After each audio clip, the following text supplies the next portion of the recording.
거룩하시고 자비로우시 전능하신 하나님 아버지, 지나간 한 주간도 강남로의 사경회를 통해서 지교회들이 믿음으로 살아가로 교제하며 하나 되게 하시고 말씀으로 큰 은혜 받게 하심을 감사드리옵나이다.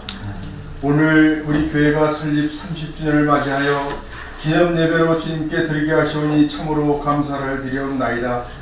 지난 30년의 세월 동안 변함없는 사랑으로 교회를 붙드시고 인도해 주신 주님의 은혜를 기억하며 모든 영광을 하나님께 올려드리옵나이다.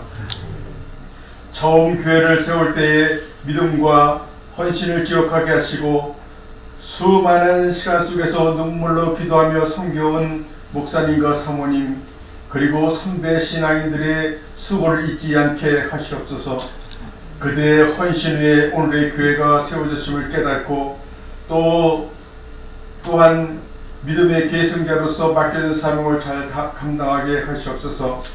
주님, 이제까지 인도하신 것처럼 앞으로의 길도 주님께서 친히 이끌어 주시고 우리 교회가 이 지역과 세상을 향해 빛과 소금의 역할을 잘 감당하며 복음을 전하는 귀한 도구로 쓰임받게 하시옵소서.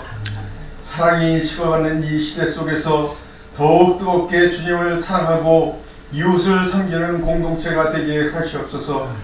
이 시간 드려진 예배 가운데 성령께서 함께 하셔서 말씀을 전하신 이덕수 목사님께 말씀의 능력을 더하여 주시고 듣는 저희들 모두의 마음을 열어주시며 말씀 위에 견고한 믿음과 거룩한 생활을 하게 하시고 심령이 새로워지는 은혜를 허락하여 주시옵소서. 특별히 교회의 다음 세대를 축복하여 주시고 믿음 안에서 바르게 자라나 이 교회의 미래를 책임지는 귀한 일꾼들이 되게 하여 주시옵소서. 모든 성도들이 한마음 한뜻으로 주님의 몸된 교회를 사랑하며 믿음으로 세워가는 지체들이 되게 하시옵소서. 이 모든 말씀 예수 그리스도의 이름으로 기도드리옵나이다. 아멘.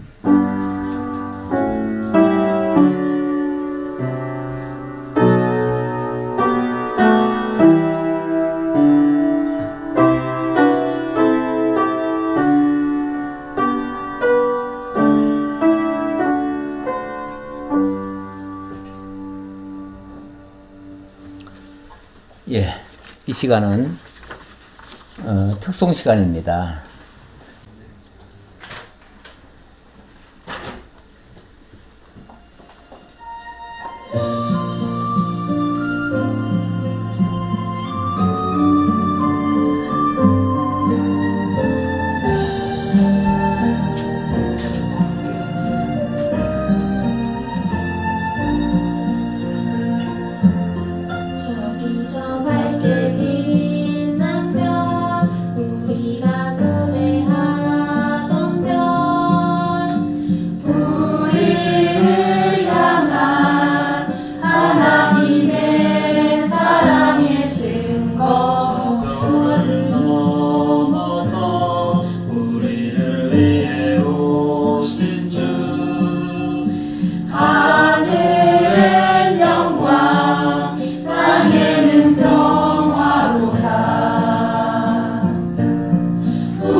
강남노회 전 노회장이신 이덕성 목사님께서 베드로전서 강론을 해주시겠습니다.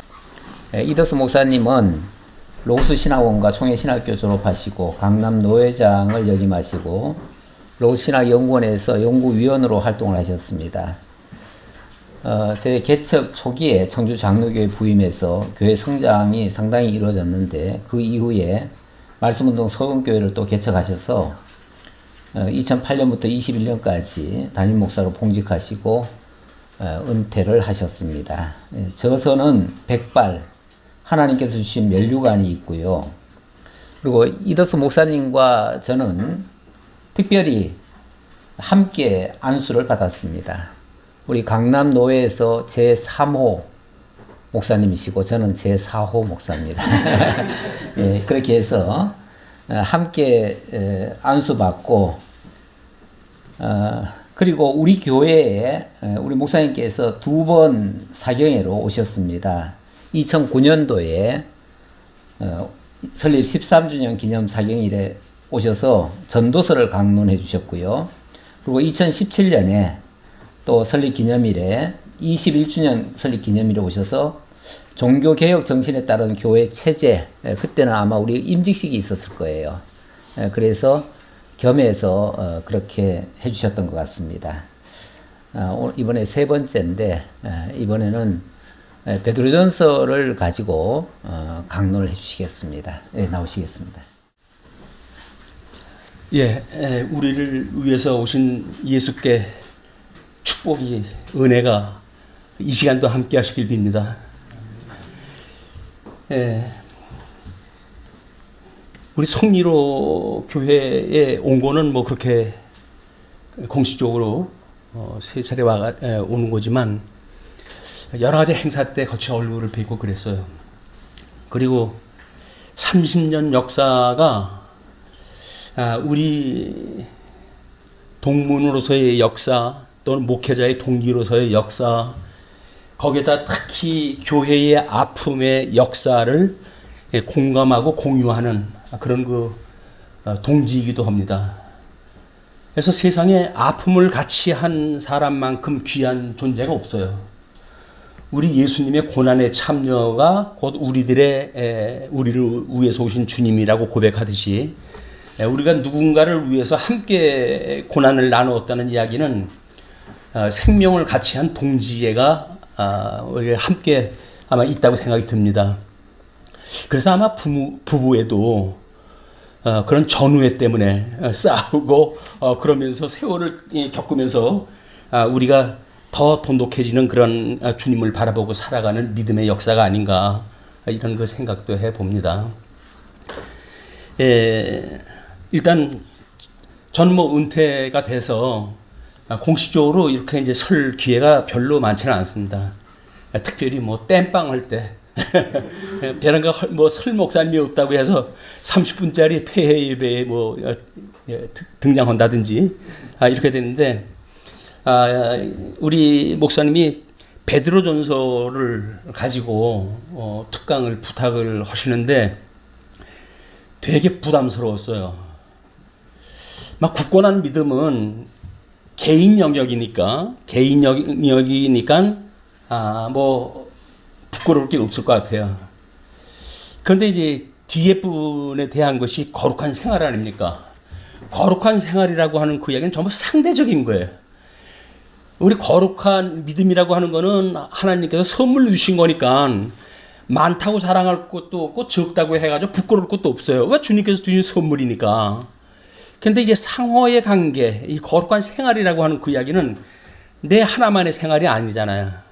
어차피 상대방과의 상대적인 관계이기 때문에 말씀을 가르치는 목사의 입장에서는 매우 부담스러워요. 이거를 내가 이야기하는 것이 내 이야기일 수가 있을까? 성경이니까 성경을 가르치는 일에 대해서는 이제 우리 목사로서 당연한 사역이겠지만 내 삶 속에서 과연 거룩한 생활이 지금 이루어지고 있는가라고 하는 문제에 있어서는 지금도 연구 중이고 학습 중입니다. 이 고백을 갖다 미리 해야 돼요. 그래 오해가 없으실 것 같아서 이렇게 우리는 어떤 삶의 생활 형편을 보고 믿음의 정도를 보고 또는 상태를 보고 상대를 비판하기 쉽습니다.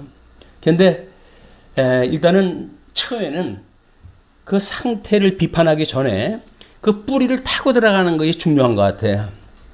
그래서 내가 예수 그리스도로 말미암아 새로운 생명이 되었듯 내 상대하는 저 사람도 예수 그리스도로 말미암아 새로운 생명이 되어진 성도다라고 하는 것이 우리가 긍휼한 마음이고 베드로 전서에서 가르쳐주는 정신인 것 같습니다.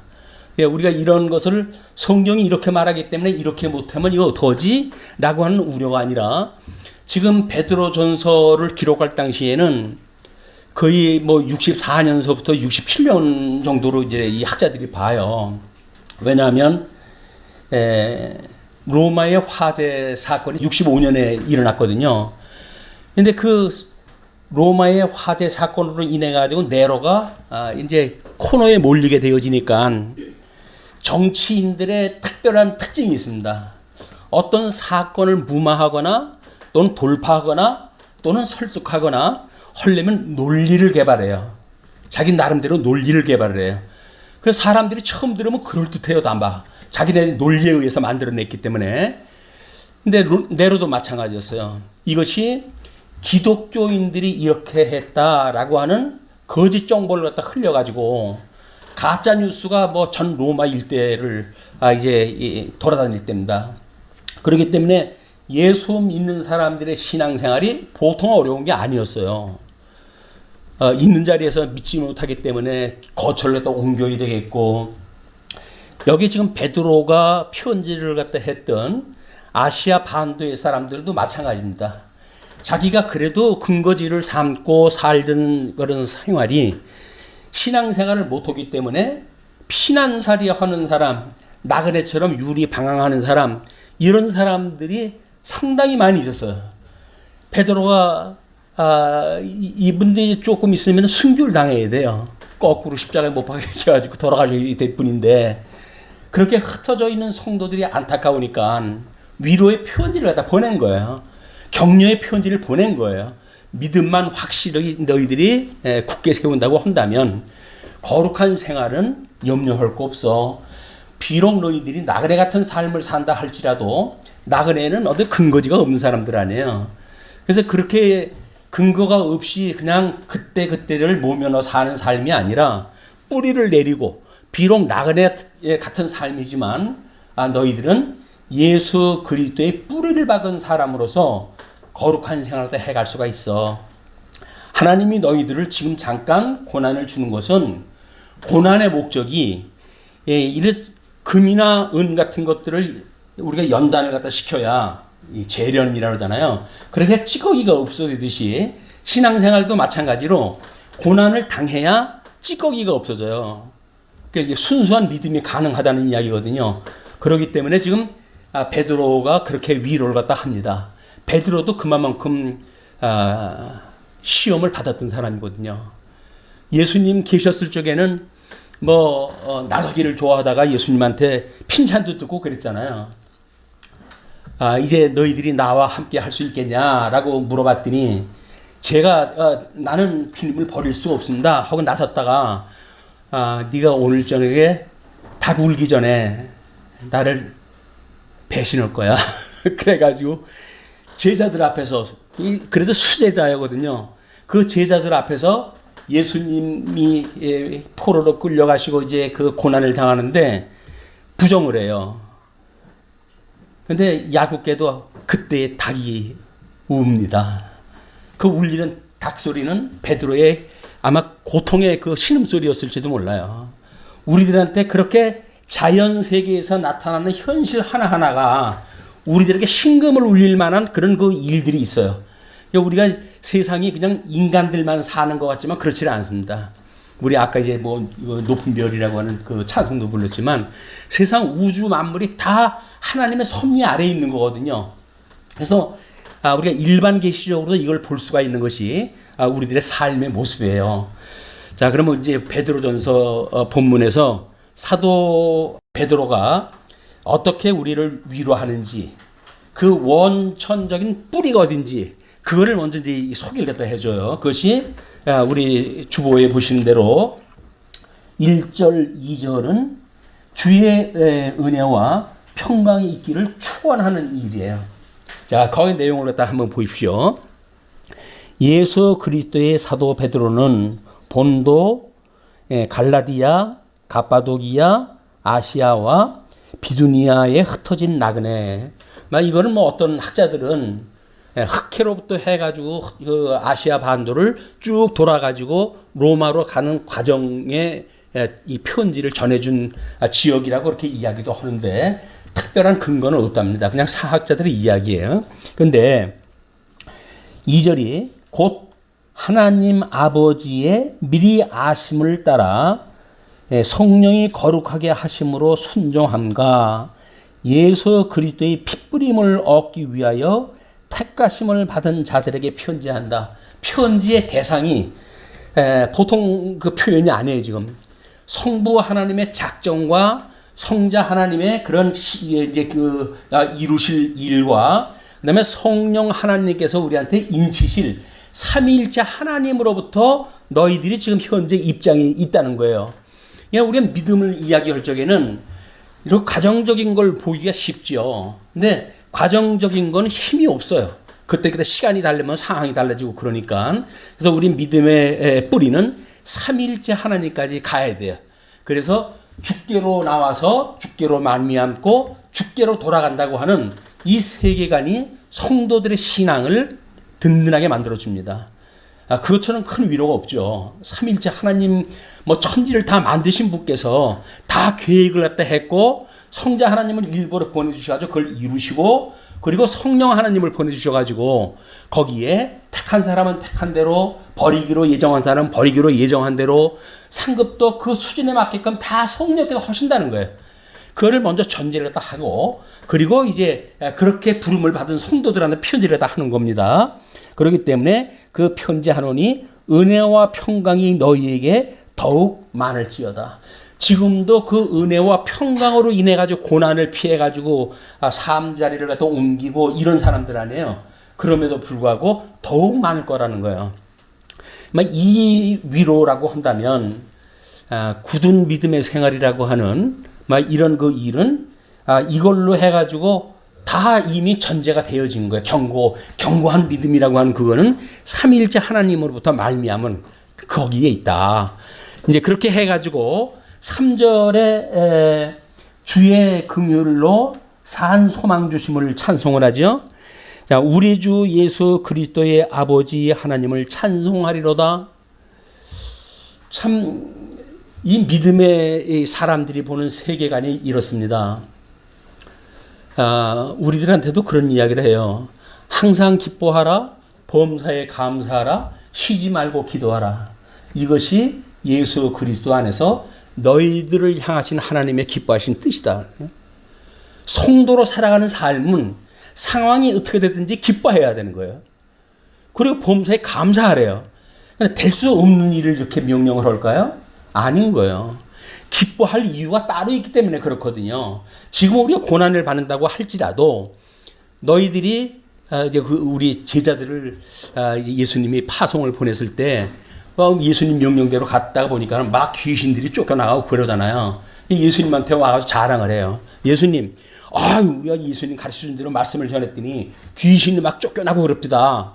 그래서 자랑을 했다 하니까 예수님이 그 얘기를 들으시고 그래 수고했다 신나지 이렇게 이야기하시는 게 아니라 그걸로 기뻐하지 말고 너희의 이름이 하늘에 기록된 걸로 인해서 기뻐해. 그 이야기예요. 이 땅에 있는 고난은 잠시 왔다 갈 수 있는 현상적인 거예요. 그러나 변치 않는 건 뭐예요? 우리 이름이 창세전에 이미 예수 그리스도 안에서 예정되어졌다는 거예요. 그걸 지금 하나님께서 이 계시 세계를 통해서 우리는 보여준다는 거거든요. 그 과정에서 고난을 받는다고 해가지고 그 근본적인 우리들의 기쁨이 흔들린다고 한다면 말이 안 되는 거죠. 우리가 근본을 잘못 두면, 기초를 잘못 두면 우리는 현상에 의해서 흔들릴 수밖에 없어요. 좋을 때 기뻐하지 않는 사람이 누가 있겠어요. 요즘 아마 대한민국이 단군 이래의 최대의 지금 복락을 누리고 있답니다. 우리나라의 위상이 그냥 뭐 하늘을 찌르고 이 대통령 말 한마디면 뭐 이스라엘이 꼼짝을 못 해가지고 그 포로들을 풀러주고 이럴 정도로 위상이 높아졌거든요. 근데 이게 어떻게 보게 되면 우리 예수를 믿는 사람들한테는 위로가 아니라 위기의식을 잊어버리게 되는 그런 그런 기회일지도 몰라요.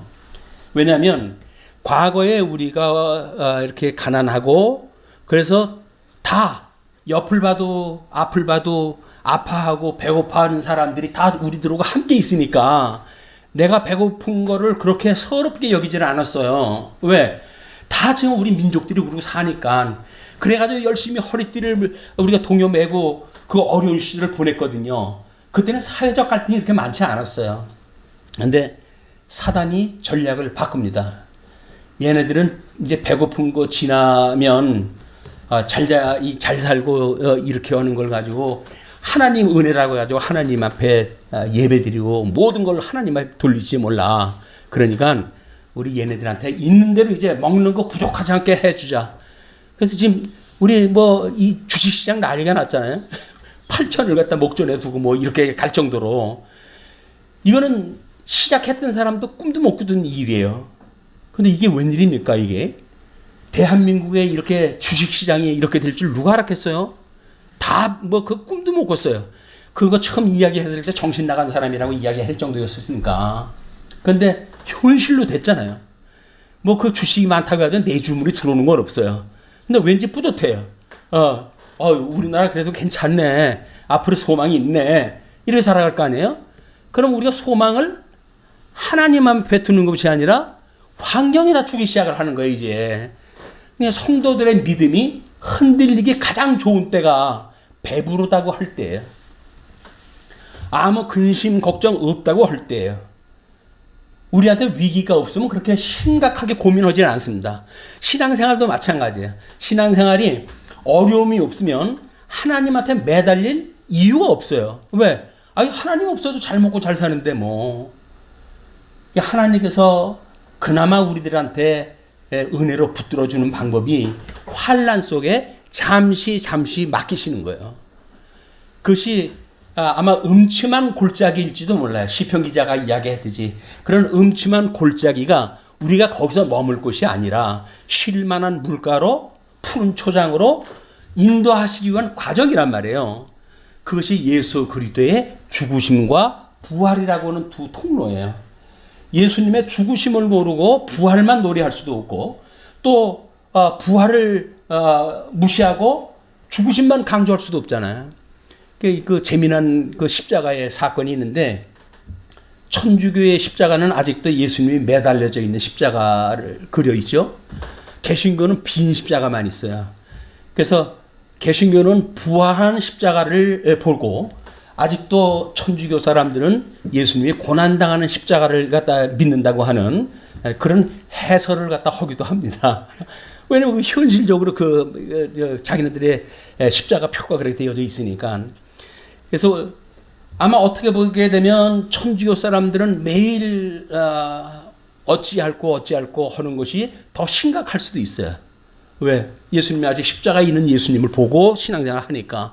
근데 우리는 부활 예수님을 믿거든요. 우리는 끝났어. 다 그래요. 근데 정말 끝났을까요? 하나님이 우리를 갖다 끝났다고 해야지 이걸로 해도 금방 데려가시면 모를까. 아직도 이제 100세 시대가 돼가지고 언제까지 살지도 모르는데 그런데 이렇게 허허거리고 웃고 살다가 그냥 세월이 가면 어떡하겠어요 이거를. 그래서 우리 아마 그러기 때문에 베드로 전서라고 하는 성경이 이 시대에 우리에게 가장 적절한 내용인지도 몰라요. 어떻게 보면 30년이라고 그런다면 여러 파란만장한 우리가 역사를 가지고 있었지만은 그래도 30년을 지켜온다는 이야기는 이건 하나님의 은혜가 아니면 불가능해요. 우리 고 목사님 여기에다가 칼럼을 썼던데 그래서 목회는 여전히 하나님이 하시는 거였군요라고 신앙 고백적으로 고백을 하셨더라고요. 맞습니다. 저도 목회 길게 하지는 않았지만 그렇게 진짜 입에 들은 뭐 먹거리라도 빼줄 것 같은 사람들이 어느 날 마음이 돌아서 가지고 후욕으로 하기 시작을 하고 저주를 하기 시작을 하고 이건 성도들의 삶이 아닌 거예요. 그런 지경이 지나가고 그 30년 우리 고 목사님만 그 뭐 힘든 과정을 겪었겠어요? 여기 서 있는 저도 마찬가지입니다. 완전히 환란의 그 과정이었어요. 성도님들이야 또 어떻게 보면 조금은 편할 수도 있죠. 뭐 위에 목사나 장로나 권사님이나 이런 분들이 위로하시고 뭐 이렇게 하니까 위로도 받고 소망도 갖고 나름대로 기다릴 수나 있겠으나 이걸 앞장서 가지고 인도해 나갈 사람들한테는 거의 형벌의 형벌. 이거를 우리가 어떻게 지나가야겠냐. 성경에서 범사에 감사라고 그러는데 이건 감사는커녕 신음소리 안 내면 다행인 거예요. 이런 가정이. 그런데도 우리가 하나님이 나를 사랑하시는 것이 분명해요. 그 하나님이 나를 구원하신 것이 분명해요. 그럼 그 하나님이 나를 주님 오시는 날까지 나를 지키실 것도 분명해요.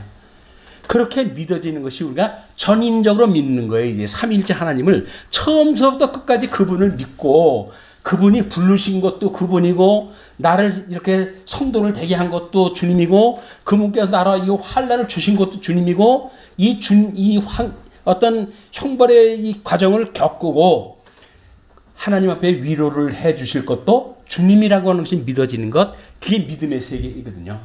그냥 우리가 확신, 이런 어떤 견고한 믿음, 이거는 삼위일체 하나님으로 말미암지 않으면 안 돼요. 뭐 흔히 그 근본주의자들은 그래요. 하나님이 모든 것을 다 계획했고 다 하신다.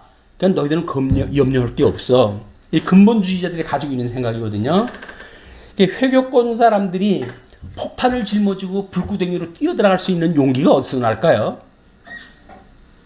자기네들이 순교를 당하면 자기네 알라가 나중에 상급을 주신다는 거예요. 뭐 과정도 없어요. 그냥 그런 근본적인 생각을 해가지고 신앙생활을 하는 사람들이 우리 그 이스라엘이 믿고 있는 유대교도 마찬가지예요 지금. 그러니까 막부터 가서 싸움이 저렇게 나는 겁니다. 극단적으로 싸움이 나요. 왜? 우리 하나님도 그렇거든. 우리 알라도 그렇거든. 그럼 너희 신이 강한지 우리 신이 강한지 한번 해볼까? 그래가지고 난리가 나는 거예요. 거기에 아무것도 모르는 기독교 사람들도 끼어가지고 거기에 뭐 나는 이스라엘 편 들을 거야. 나는 저쪽 그 이란 편 들을 거야 해가지고 싸움박질 나고 있거든요. 예수를 믿는다고 하는 그 이야기가 원수까지도 사랑을 하라고 주님께서는 이야기를 하는데 이런 그 정신을 놓치게 되면 종교 개혁이 일어나고 30년 동안 전쟁이 일어나요. 종교 개혁이 일어나고 30년 동안 전쟁이 일어나요. 자기 나라에 지금 개신교를 받아들일 거냐 말 거냐 이래가지고 구교 신교 전쟁이 일어나가지고 숱한 사람들이 죽어갑니다. 아니 이 하나님의 역사가 어떻게 이렇게 전쟁을 돌발케 해가지고 이런 과정을 우리한테 눈으로 보게 하는 팩트 역사로 나타나게 하실까? 이것을 하나님의 뜻을 모르는 사람들이면 그렇게 해갈 수가 있겠죠. 그럼 뜻을 알고자 하는 사람들은 어떻게 해야 될 것인가? 이게 우리가 늘 살펴봐야 될 문제인 거예요. 그래서 로마서 12장에 보게 되면 영적 예배를 이야기할 때 그렇게 이야기를 합니다. 너희들은 산 제사를 드려라. 너희 재물을 너희 그 몸을 산 제물로 드리라는 거예요. 그 이야기는 뭐예요? 그냥 산 제사를 드린다는 이야기는 우리가 예수님이 당신의 몸으로 제물을 삼았듯이 신앙생활을 하는 우리들도 제물로 삼으라는 거예요. 우리 몸을. 그런데 몸을 우리 제물로 삼기는 자신이 없어요. 자신이 없어요. 예수님이 하셨는데 우리는 자신이 없어요. 그래가지고 예수님이 하셨으니까 우리는 그냥 했다고 믿을게요. 우리까지는 그런 부탁을 하지 마세요. 아마 그렇게 신앙생활 할지도 몰라요. 성경에 분명히 우리 보고 산제사를 드리라고 그러는데 산제사 난 손톱 하나 찔리는 것도 아파서 못 견뎌요. 나 못해요 그거. 근데 주님이 그렇게 하는 뜻이 있어요. 우리가 믿음으로 산다고 하는 그 이야기는 하나님께서 성자 예수님을 보내주셔가지고 사망 가운데 있다 지금 건져내셨다는 거 아닙니까? 그 예수님을 살려내실 때 예수님만 살려낸 것이 아니라 이미 창세전에 예수 그리스도 안에서 우리가 선택되기로 예정된 사람들이에요. 그렇기 때문에 예수님과 함께 죽고 예수님이 함께 부활할 때 우리들도 살려주셨다는 거예요, 성경이. 그럼 살아났다고 하는 건 믿는데 죽으라고 하는 건 못 믿겠다? 그건 모순이잖아요. 우리는 예수 그리스도로 말미암아 가지고 예수가 부활하실 때 우리도 함께 살아나는 사람들이에요. 그거를 새로운 피조물이라고 그러고 뭐 우리가 사망 권세에서 자유를 얻었다고 이야기하고 뭐 때로는 우리가 죽었던 우리를 살리셨다고 고백도 하는 거예요. 우리는 죽었던 사람들이 살아나는 사람들이거든요. 그런데 아직도 육신 아래 두신 것은 우리로 하여금 온전케 해가는 과정이 어떠한지를 하나님의 삼위일체 하나님의 역사하심이 어떠한지를 우리로 하여금 배우게 하시기 위해서 아직도 육체 안에 남겨둔 거예요. 육체 안에 있는 것이 괴롭기 때문에 그럼 일찌감치 죽는 게 낫지. 그거는 그렇게 지혜로운 방법은 아니에요. 생명도 하나님이 주신 건데 그건 필요한 그런 과정들을 주셨겠지. 그런 걸로 해가지고 어떤 사경을 헤맨다든지 또는 어려움이 있다든지 그런 것도 어떻게 심한 어려움이 있다고 할지라도 그것이 주님께서 분명히 이 길을 나하고 함께 하고 계셔 라고 믿는 것이 주님을 믿는 거예요. 그걸 우리는 구약적으로는 뭐 임마누엘 주님이라고 하잖아요. 주님이 나와 함께 하신다. 주님과 함께 있다고 하는 믿음이 없으면 이 험한 고난의 시간을 어떻게 보내겠어요? 내 등 뒤에 주님께서 우리를 굽어보고 계신 거야. 돌멩이를 던지면 주님께 다 맞아주셔요. 우리들의 그 돌멩이 맞는 거 주님께 다 맞아주셔요. 우리는 그것도 모르고 내가 이겼어. 그러니까 딴소리가 하기 쉬운데 안 그렇습니다. 내가 이겼다는 이야기는 주님께서 이기게 하신다는 거예요. 우리를 이기게 하시느니 함께 하시느니 그분과 우리가 함께 살아간다고 하는 그 믿음이 지금 베드로가 고백적으로 이야기하는 겁니다. 내가 어려운 세월을 나도 보냈지만 너희들은 그 인고의 세월을 이길 이유가 있는 거야 라고 이야기를 하죠. 그리고 4절에 썩지 않고 더럽지 않고 쇠하지 아니하는 유업을 있게 하시나니 곧 너희를 위하여 하늘에 간직하신 것이라. 하나님이 이미 하늘에 간직을 해놨어요. 이 고난의 시간 조금만 지나가면 그 감춰져 있는데 우리를 갖다 두실 거거든요. 스데반 집사가 돌을 맞습니다. 하나님께서 어떤 방법으로 위로를 갖다 하실까요? 하늘 문을 여시고 하나님 보좌 옆에 예수님이 서 있는 모습을 갖다 보여줘요. 돌에 맞던 그 스데반 집사가 고백합니다. 주여 저들이 무엇을 행하는지 모르나이다. 저들의 죄를 저들에게 돌리지 말아주세요. 그게 나오는 거예요. 눈으로 보이니까 지금. 하나님 보호자 옆에 예수님이 서 있는 게 보이니까 부활 승천하신 분이 보이는데 지금 나와 함께 계신 그분이 하나님 보호자의 우편에 계신 것이 보이는데 지금 내가 고난을 받는 것이 나 혼자만 두고 계실까요? 천하 만물을 통치하시는 우리 예수님이 나와 함께 하시는 거예요. 우리는 성경을 읽다 오해하는 부분이 있어요. 우리 영원한 생명이라고 하는 그 영혼에 대한 거를 시간으로 잘못 생각을 해요. 때로는 공간을 오해하기도 해요. 그런데 시공형이 초월되어진 영혼의 개념을 우리는 공부하는 게 좋아요. 왜냐하면 우리 이제 그 시간 세계 속에서 우리 구원을 받았잖아요. 예수님 안에 구원을 받았어요. 구원을 받았다고 하는 것이 과거였으면 좋겠습니까? 미래였으면 좋겠습니까? 현재였으면 좋겠습니까? 그걸 영원이라고 하는 개념으로 풀지 않으면 우리는 함정에 빠져요. 우리는 예수 그리스도로 말미암아 이미 구원을 받았어요.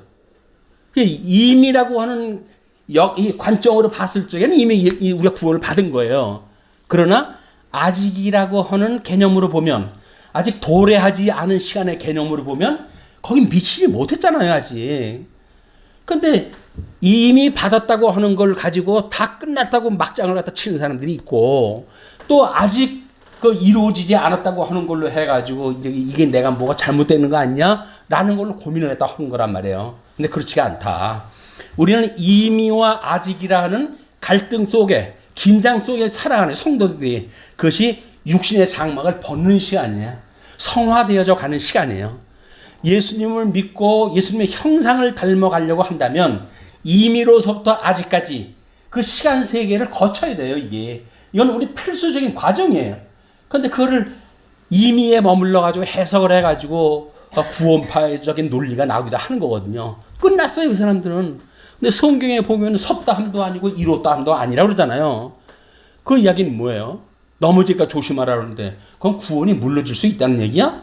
이렇게 해가지고 또 뭐 진리의 문제가 있다는 등 이렇게 고민을 또 하게 되어지는 거예요. 왜?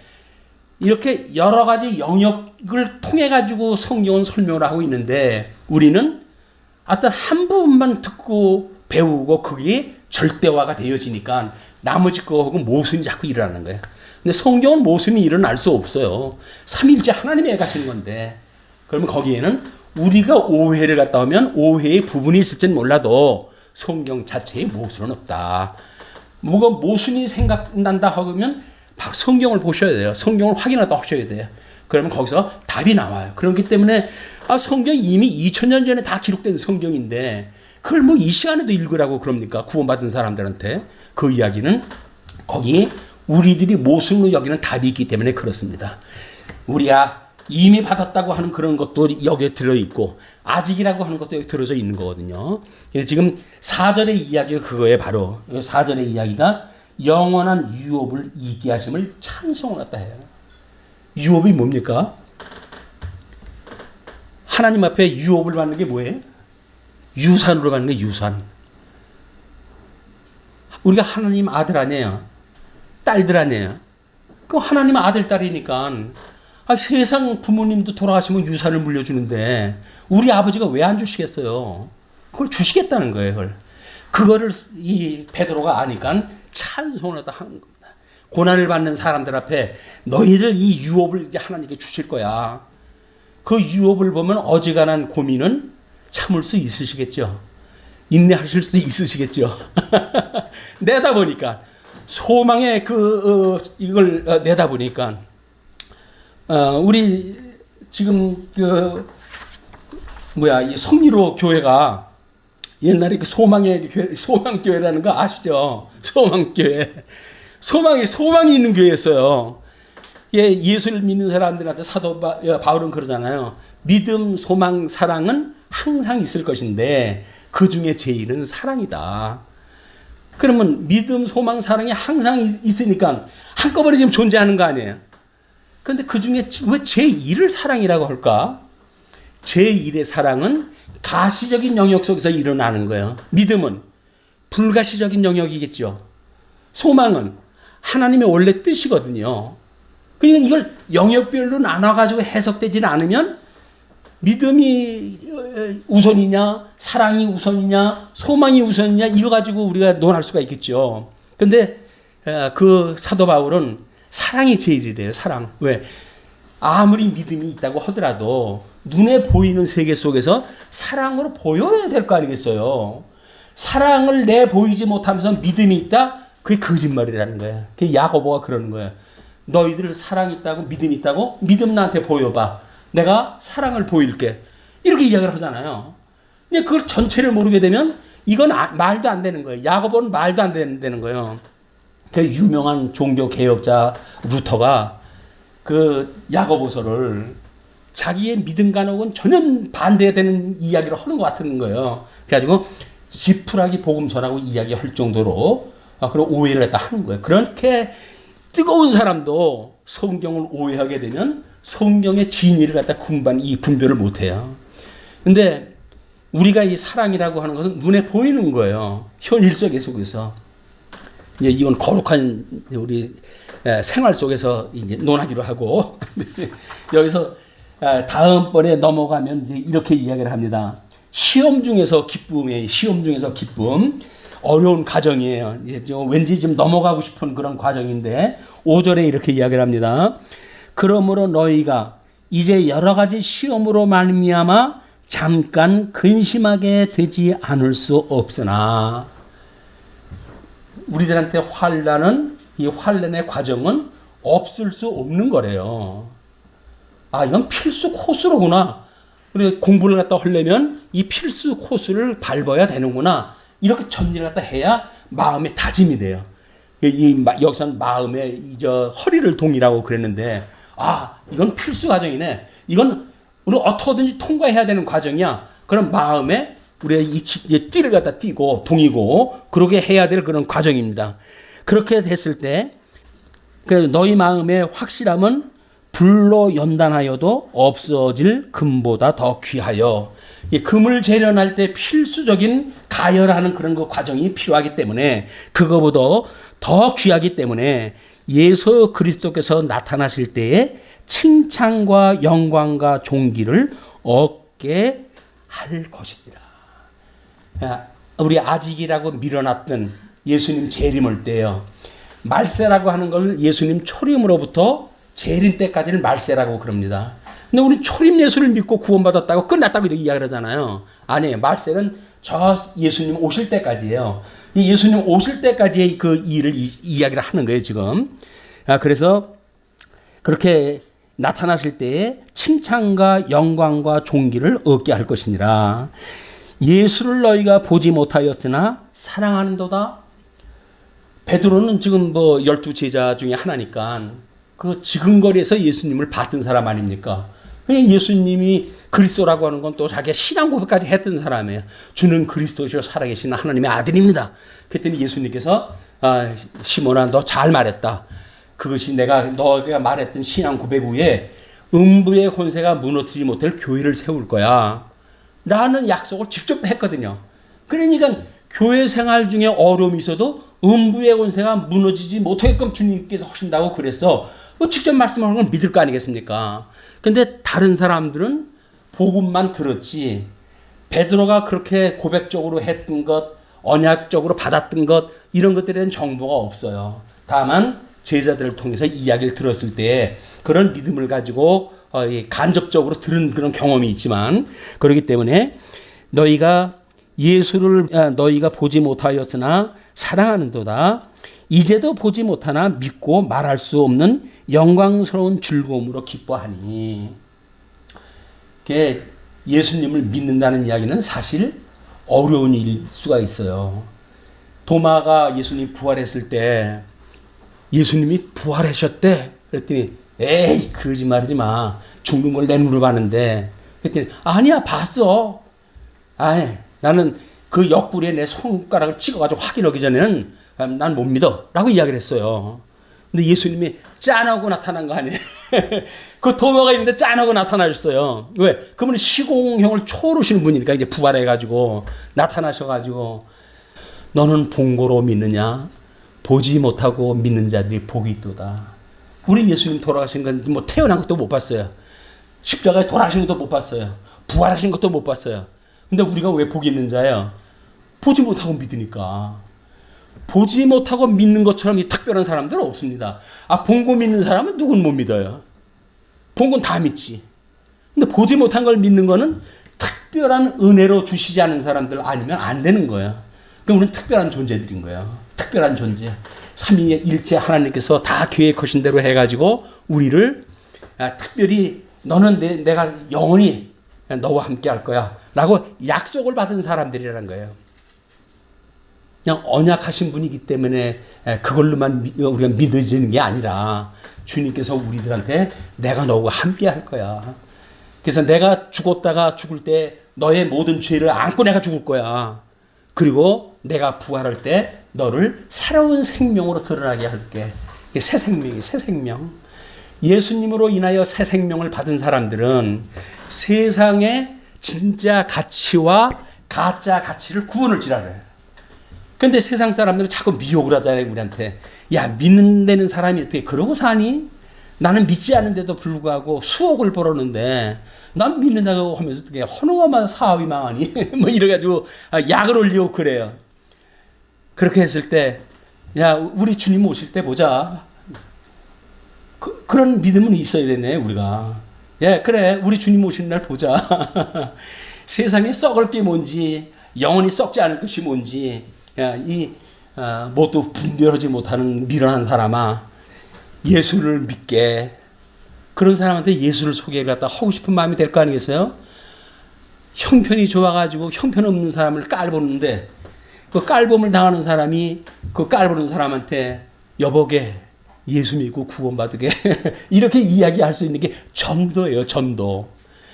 예수 그리스도로 인해서 우리가 살림을 받았다고 하면 예수님이 승천하시기 전에 약속을 하잖아요. 이제 내가 약속했던 성령이 오시게 되면 너희가 권능을 받고 예루살렘과 온 유대와 사마리아 땅끝까지 이르러 나의 증인이 될 거야. 증인이 된다는 이야기는 뭐예요? 예수님이 살았던 삶을 그대로 우리가 알고 아는 형상을 닮아가면서 그걸로 증거를 갖다 삼겠다는 거예요. 그러니까 여기서 지금 베드로서에서 나오고 있는 나그네 같은 사람들은 다 증인된 사람들이에요. 이 증인된 삶을 지키기 위해서 지금 피신을 당한 거거든요. 그런데 대단히 이제 그 오해를 시키는 그 대적들의 음모가 있을 거예요. 거기에는 그 음모가 뭐냐면 저놈들이 예수를 믿는데 이상한 짓 한다 그러더라. 뭐 사람의 살을 먹고 산대. 이거 이제 유월절 그런 걸 잘못 오해를 갖다 해가지고 일부러 그런 교리를 만들어내는 거예요. 예수 믿는 사람들은 인육을 먹는다. 이런 거짓 정보를 갖다 보내면 사람들이 꺼려하겠죠. 저 인간 가까이 오면 안 되겠네. 그런데도 불구하고 증인이니까 그 사람들한테 그 증인된 삶이 부정당할까봐 오히려 최선을 다한 삶을 살게 되어지는 겁니다. 그것이 지금 베드로가 요구하는 믿음의 생활이에요. 굳은 믿음의 생활. 자, 그러면서 믿음의 결국 곧 영혼의 구원을 받음이라. 영혼의 구원을 우리가 받는다고 이야기를 하는데 끊임없이 우리는 이 구원이라고 하는 것이 예수님이 우리한테 주기도문을 가르쳐 주시잖아요. 그 주기도문에 보면 이상한 내용이 들어가요. 우리가 우리에게 죄진 자를 사해 준 것처럼 우리 죄를 사하여 주세요. 이런 기도문이 있어요. 아니 구원은 예수 믿으면 다 구원받았다면서 뭘 지금부터 또 죄를 구원해달라고 기도를 갖다 하래. 이것 때문에 우리 구원파가 주기도를 갖다 안 하는 거예요. 그게 하도 이제 또 기독교계에서 2단 3단 따지니까 우리도 이제는 주기도를 더 한다 라고 이야기는 하지만 그거를 믿지 못한다는 이야기는 이미 구원파라는 거예요. 이제는 그 주기도를 더 한다고 안 한다고가 문제가 아니라 그런 정신을 가지고 있는 사람들은 구원받지 못한 사람들이에요. 이제 구원 다 받았기 때문에 끝났다고 보는 사람들이거든요. 근데 그 사람들 경계해야 돼요. 모든 게 끝났다고 하는 사람들, 아주 극단적인 사람들을 경계해야 됩니다. 또 뭐라 그래요? 일용할 양식을 달라고 그래요. 그러면서 우리를 시험에 들게 하지 말아달라고 그래요. 아니 근데 시험은 지금 이 베드로 얘기는 시험을 해서 주겠다는 거 아닙니까? 근데 주님은 가르칠 때 시험에 들지 말게 해달라고 기도를 해요. 모순인가요? 모순처럼 안 느껴져요? 아니 지금 베드로는 시험 당할 수밖에 없어 이야기를 하는데 예수님은 시험에 당하지 말아달라고 기도하라고 그래요. 그럼 어떻게 된 거예요? 이렇게 이상한 그런 논리가 어떻게 이게 하나로 묶어집니까? 이게 영혼이라고 하는 개념으로 보지 않으면 안 되는 거예요. 순간순간 과정만 따로 공부를 하게 되면 오해가 생기는 거예요. 그런데 시험을 당할 수가 없겠죠. 베드로의 논리에 의할 것 같으면. 그런데 그 시험을 당한다고 하는 결국은 뭐예요? 시험에 걸려서 넘어지는 거예요. 그런데 만약에 예수님처럼 시험에 당하기 말게 해주세요라고 기도하면서 우리가 살았다고 한다면 시험거리가 왔어요. 넘어질까요? 안 넘어질까요? 안 넘어지는 거예요. 그러니까 시험 안 당하는 거예요, 우리가. 그걸 모르면 시험이 왔다라고 하는 그것만 가지고 지금 진위를 따지고 우리가 하나님 앞에 신앙생활 여부를 우리가 점을 치는데 그거는 안 됩니다. 왜냐하면 우리는 시험 당할 수밖에 없어요. 그런데 주님이 말씀하신 것처럼 시험에 당하지 말게 해주세요라고 기도를 했다고 하니까 누구든지 다 걸려 넘어질 길인데 믿음을 가지고 있는 사람은 주님이 나로 하여금 이 금과 은과 같이 단단하게 만드시려고 주신 거야. 그럼 안 넘어져요. 예수님 원망 안 해요. 하나님 감사합니다. 이런 과정을 주셔가지고 저로 하여금 잘못된 결정을 하지 않도록 붙들어 주시는 주님. 저하고 지금 함께 계신 거 맞죠? 맞으니까 지금 이렇게 저를 붙들고 계신 거죠? 이런 신앙에 확신이 생기잖아요. 이거 저는 더 확실한 믿음이 어디 있어요? 이렇게 시험거리가 없이 자기가 뭐 잘되고 대한민국 잘 되는데 편승이 돼가지고 잘 먹고 잘 산다고 한다면 난 시험 받은 게 없어. 내가 믿음을 태어날 때서부터 이게 믿었던 사람이거든.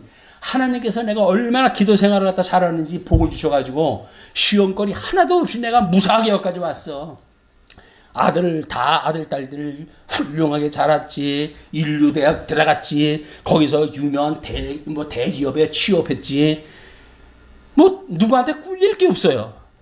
근데 예수를 믿는데 같이 믿는데 조금 형편이 안 되는 사람은 그 얘기를 들으면 괜히 기가 죽어요. 왜 그래요? 왜 기가 죽어요? 주님께서 붙들어줘가지고 시험에 넘어가지 않는다고 하는 이 확신이 있는데 겨우 세상에 썩을 걸 가지고 자랑하는 거 앞에서 우리가 기가 죽는다는 게 말이 됩니까? 굳건한 믿음이 뭐예요?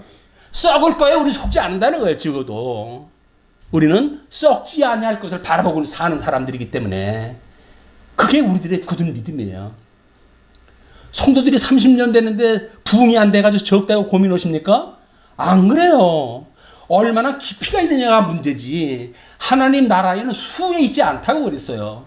근데 우리는 목사님 옆에 교회 보니까 뭐 설교 뭐 개떡같이 하는데도 사람들이 저 차고 넘치는데 목사님 좀 어떻게 좀 해봐요.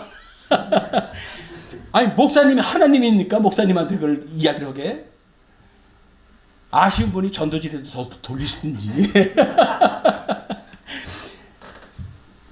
우리가 이게 보이는 숫자 이런 거에 속으면 안 돼요. 정말 하나님이 어디 계신지 어디에서 진리가 선포되고 있는지 이게 중요하지. 한번 바람 불면 그냥 다 흩어질 그런 그 숫자가 무슨 소용이 있어요. 그걸 추풍 낙엽이라고 그래요. 가을바람에 낙엽 떨어지듯이 다 떨어질 그런 그 존재들인데 그게 뭐 우리들이 대단하다고 거기에 기가 죽습니까? 눈에 보이는 걸로 인해 가지고 기가 죽지 마세요. 오히려 그걸로 자랑 삼으세요. 너는 그걸로 기뻐하니? 나는 돈이 없는데도 기뻐? 그걸 누가 말려요? 그게 진짜 믿음인 거예요. 뭐 행색거리가 있어가지고 자랑을 갖다 합니까? 그 앞에서 그거 가지고 기쁘겠다. 난 그게 없는데 기뻐. 그럼 기가 죽을 건 그 사람이지. 왜 진짜 예수를 믿는 우리가 기가 죽냐고요. 세상의 걸로 인해 가지고 기 죽고 그러는 거 아니에요. 당당한 거예요. 당당한 거. 제가 이제 은퇴를 갖다 했잖아요. 은퇴를 했어도 먹을 건 먹어야 될 거 아닙니까? 그래가지고 노인 일자리를 나가요. 노인 일자리에 나가면 한 달에 한 27만 원 주거든요. 집사람하고 같이 나가요. 그럼 54만 원이에요. 거기다 뭐 이제 이렇게 저렇게 하면은 워낙 우리 이제 목회할 때 그렇게 넉넉지 못한 삶을 살았기 때문에 최적화됐어. 가난한데 최적화가 됐어. 아주 불편한 게 별로 없어요. 그냥 그렇게 사는데도. 주님께서 저한테 아직도 그래도 인생이 70이고 강건은 80이라는데 80이 되도록 일거리 줘가지고 이룰 수 있으면 그게 행복한 거 아니에요? 예수님 믿고 예수님 자랑하면서 살아가는데 거기서 뭐 노인 일자리 때문에 창피해가지고 고개를 들을 수가 없다고. 왜 그래요? 그래서 저는 교회에서 물어보면 당당하게 이야기합니다. 노인 일자리 나가요. 근데 이상하지요? 그렇게 물은 사람들이 계면쩍어해요. 묻지 말을 걸 내가 물었구나 하는 후에 그런 모습이 얼굴에서 스쳐가요. 위로를 갖다 해줬으면 좋겠지만 뭐 그런 걸 길게 이야기할 거 뭐겠어요. 그냥 웃고 지나가는데 세상에 보일 걸로 해가지고 기죽지 마십시오. 우리는 영원히 썩지 않을 걸 가지고 하나님께서 이 보고에 싸놓고 계신 거예요. 하나님이 손이 짧아가지고 우리를 갖다 뭐 주시지 않겠어요? 아니면 우리가 뭐 밉상이 돼가지고 안 주시겠어요? 너무나 사랑하시기 때문에 너 이거 줘봤자 너 위험해. 그 이야기예요. 재벌들이 가끔 그 새 여자를 얻어가지고 자식들을 낳잖아요. 그럼 재벌들이 자식한테 이게 그 후계자로 삼을 때 누구한테 물려주겠어요? 본처 아들한테 주겠죠. 혹독하게 교육을 시킨답니다. 본처 아들한테는. 뭐 있는 대로 막 그냥 뭐 보통 사람도 못할 정도로 혹독하게 교육을 시킨대요. 그런데 새로 데리고 온 여자가 난 아들들은 해달라는 대로 다 해준대요. 너 하고 싶은 대로 다 해. 그 사람들 기업에 마음도 없어요. 이제 기업 해갈 마음도 없는 거야. 그러니까 그 사람이 사랑하는 사람은 누구예요? 자기 기업 물려줄 사람이 사랑하는 사람이지. 지금 하고 싶은 거 마음대로 해라 라고 하는 사람들은 너는 이만 버린 놈이야 내가. 그 얘기 아니에요. 그런데 진짜 먹고 즐길 수 있으니까 야 좋다 우리 아버지 좋다 이래가지고 하는 거는 아버지가 사랑하지 않는다는 이야기예요. 아버지가 사랑하는 사람은 무조건 오고 그렇게 뭐 배부르게 하지 않습니다. 배고픈 거 다행인 줄 아세요. 헐거는 거 다행인 줄 아세요. 이런 공부를 어디서 합니까? 이런 세상에 감당할 수 없는 이런 논리가 어디에서 나와요? 이 역사는 성경에서밖에 없어요. 우리가 그 믿음을 가지고 굳건한 믿음 지키시기 바랍니다. 예. 근데 뒤에 이야기도 다 그 이야기예요. 이제 11절. 자기 속에 계신 그리스도의 영이 그 받으실 고난과 후에 받으실 영광을 미리 증언하여 누구를 또는 어떠한 때를 지시하시는지 상고하니라. 옛날 선지자들이 그 연구를 갖다 하고 공부하고 하나님 앞에 기도하고 우리가 준비한 것들이에요. 구약이. 우리 뭐 대선지서는 기에 못십의 기도를 들었잖아요. 때리고 싸매고 뭐 뽑으시고 심으시고 흩으시고 모으시고 멸하고 세우신다. 기에 못십의 기도를 들었어요. 그게 뭐예요? 십자가의 죽으심과 부활에 대한 이야기란 말이에요. 모든 선지자들이 그걸 이야기한 거예요. 근데 정작 유대인들은 그게 무슨 얘기인지 몰라. 하나님께서 이때를 위하여 우리를 위하여 준비를 다 하신 거예요. 그래도 뭐 우리가 이 얘기를 듣고 이 대선지서가 그렇게 대단한 분량인데 그 분량이 압축적으로 해가지고 예수님 죽으심과 부활이라고 하는 이야기라고 답을 가지고 있잖아요. 그럼 이제 우리는 예수님과 함께 죽고 살았다고 하는데 1점 부끄러움이 없어요. 왜? 선지자들이 예언한 대로 다 된 거니까. 그걸 예수님이 이루셨고 예수님이 이루실 때 우리도 그냥 덤으로 함께 있기 때문에 예수님 안에 예정됐기 때문에 그냥 그렇게 된 거예요. 그냥 뭐 돈 들여 된 것도 없잖아요. 그냥 공짜로 다 주신 거예요.